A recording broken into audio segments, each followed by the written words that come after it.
Hey guys, welcome to another episode of Knicks Digest. The Knicks finally end their three-game skid with a win against the Rockets, finally beating a team that they're supposed to beat.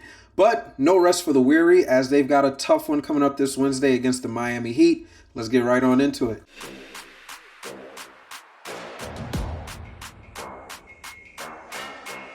The Knicks beat the Houston Rockets 137-115.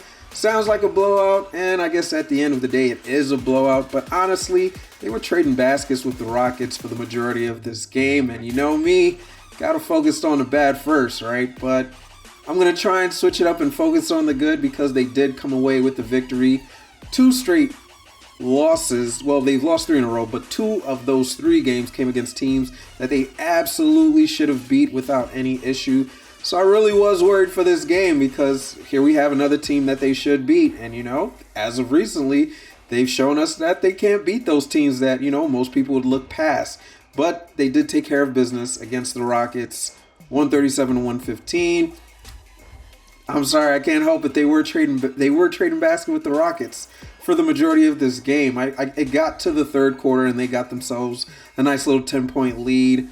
But it wasn't until the fourth quarter they really distanced themselves and started off the quarter with the 10-0 run and really put this game out of reach. But before that, it looked like they were content just playing no defense and letting the Rockets get to the basket easily, trading baskets with them. And it's easy to just look at the win and say, at least we got it done. But it's like we're a defensive-minded team and we're like struggling on defense against these guys for 3/4 of the game. So I'm not thrilled about that at all. And you as a Knicks fan, if you're watching this and you're a Knicks fan, you shouldn't be thrilled about it either. I'll continuously harp on this.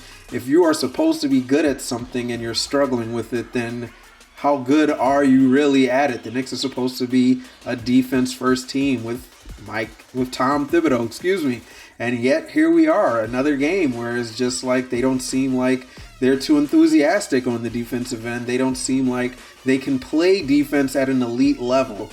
I mean, eventually they picked it up in the fourth quarter, forced a lot of turnovers, got a lot of stops. But before that, I'm just sitting there and I'm watching. I'm thinking, man, when are they going to turn it on, turn up that intensity and, get a couple stops and really put themselves out of reach, really put this game out of reach so it's not really a contest with this team that's already eliminated from the playoffs. The way I'm thinking, it's not so much about who they're playing right here, but how are they coming together as a team in this stretch of the season, and how's it going to translate to when they're in the playoffs, assuming, well, they'll make the playoffs, Let me not be too facetious, they'll make the playoffs, but that play-in is still very much a possibility, At this point, it's kind of unlikely that they're going to catch up to Cleveland at this point because I believe they both have 5 games left in the season, and Cleveland would need to lose all 5. The Knicks would need to win all 5, and I'm sorry, I can't put that much stock into the Knicks. They've already robbed me of so much. I'm just not going to set myself up for that failure. And it looks like we're locked into a Knicks versus Cleveland matchup in that first round.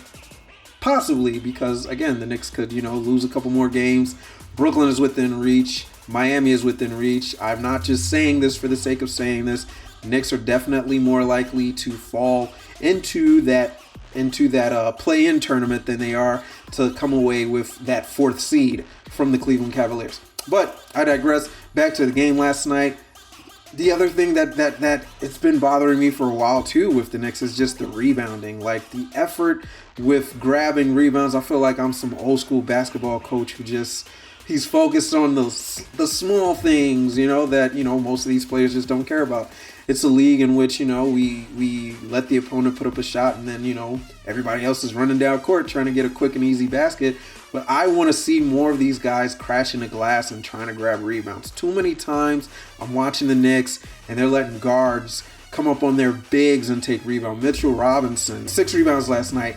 And Julius Randle, there was a stretch of games when Mitchell Robinson was out. I guess that factors into it. But every night, Randle was coming down with 10, 11, 12 boards a game. And last night, 4 rebounds. But it's not just last night. As of late, I can't remember the last time he's reached double digits in rebounds. And, he plays every game. And he plays a lot of minutes in all of these games. So it's a wonder how, he had so much veracity in grabbing boards before, but now all of a sudden it's like, I don't know, since Mitchell's back, he's not going to put in that effort. I would hope that's not the case, but where are these boards going? Because, Mitchell's not grabbing them a ton.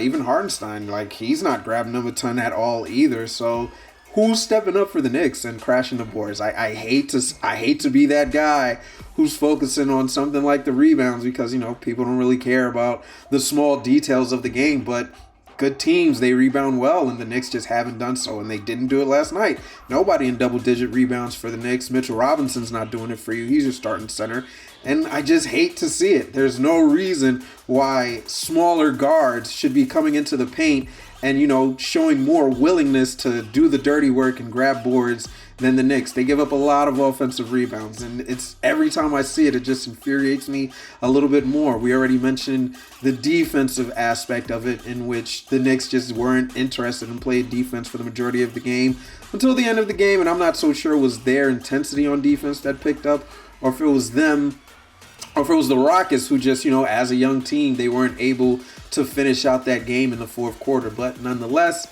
Knicks did come away with a win. Let me try harder and be more successful in talking about the good things. That good thing about that win being the performance we saw out of Immanuel Quickley. He's playing himself into a lot of money. Going into next season, he's going to have a lot of leverage for the Knicks. It sucks because, I want the Knicks to save some money, go after a marquee star. I don't know who's going to be out there next offseason, but I'm still of the mindset that they need a solidified guy. Again, I digress because I don't want to take away anything from Immanuel Quickley. What he's been doing the last couple of games, the second half of the season, nothing short of amazing. Last night, just another feather in the cap, if you will. 40 points. Highlight after highlight. Every night he comes to the floor and brings that energy. He brings the fun to the game, and he just looks like he enjoys being out there. A new career high, and it seems like, I don't know, he's just making a case for himself, not only to be sixth man of the year, but I'm over here thinking to myself, like, what would we look like if Quick was starting and Grimes was coming up off the bench? Because a lot of times Grimes goes to the bench and he disappears for the majority of the game, and we're just putting Quickley in there anyway. So really, it's like, what's the point of starting him if you're just going to give majority of the minutes to Quickley anyways? But last night, it was another fun one to watch. It's great to have a player like Quickley, who, when we have our star and Jalen Brunson, he's out injured, Quickley can step in, and it's almost as if, you don't even miss a step. I mean, add on to the 40 points, he also had 9 assists on the game. Just, really making sure everybody gets involved. And he's had big scoring games before, but I want to say this was one of those games where it looked like he really was the best player on the floor, even with Julius Randle still out there with him. It looked like Julius kind of took a back seat, and he understood that Quickley is hot today. Quickley's got his shot going, and it's almost like he can't miss. I'll take that back seat and let him do what he's doing, take control of this offense, and I loved it. I want to see more of it. Jalen's going to come back, and he's probably going to be relegated back to the bench, but it just really feels good knowing that whenever Jalen Brunson is unable to play, Quickley can step in and have performances like this. But you know me, gotta put a little something sour in there, What I'd love to see is just more consistency, This goes for the Knicks as a whole.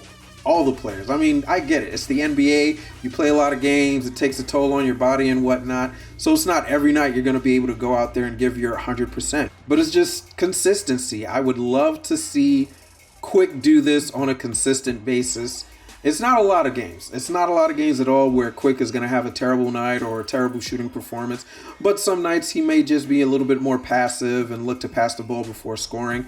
And there's nothing wrong with that at all. It's just I would love to see a consistent level of play where it's like night in and night out. The Knicks would be able to count on Quickley for 15 to 20 points a game.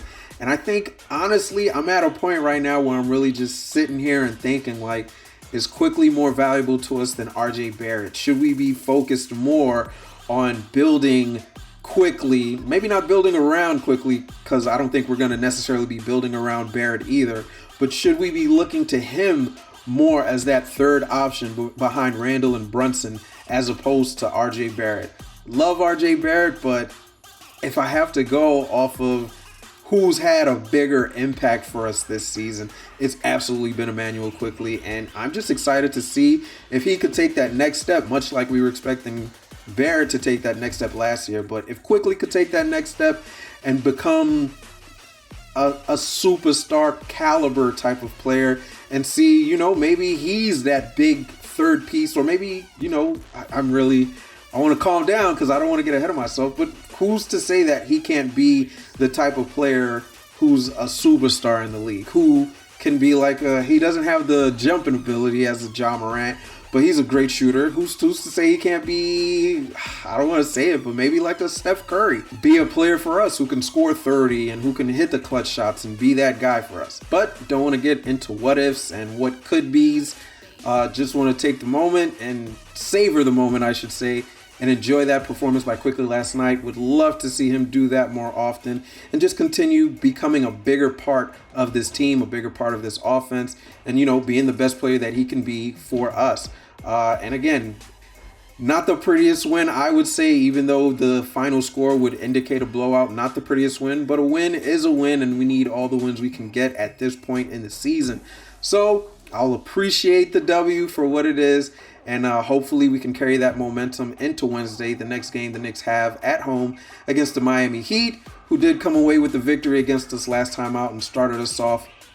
Did they start us off? But we're a part of that 3-game slide that the Knicks went through. So tune in. We'll recap that game as well. But for now, thanks for tuning in. As always, subscribe, hit me with a comment, hit me with a like. But thanks for watching Knicks Digest.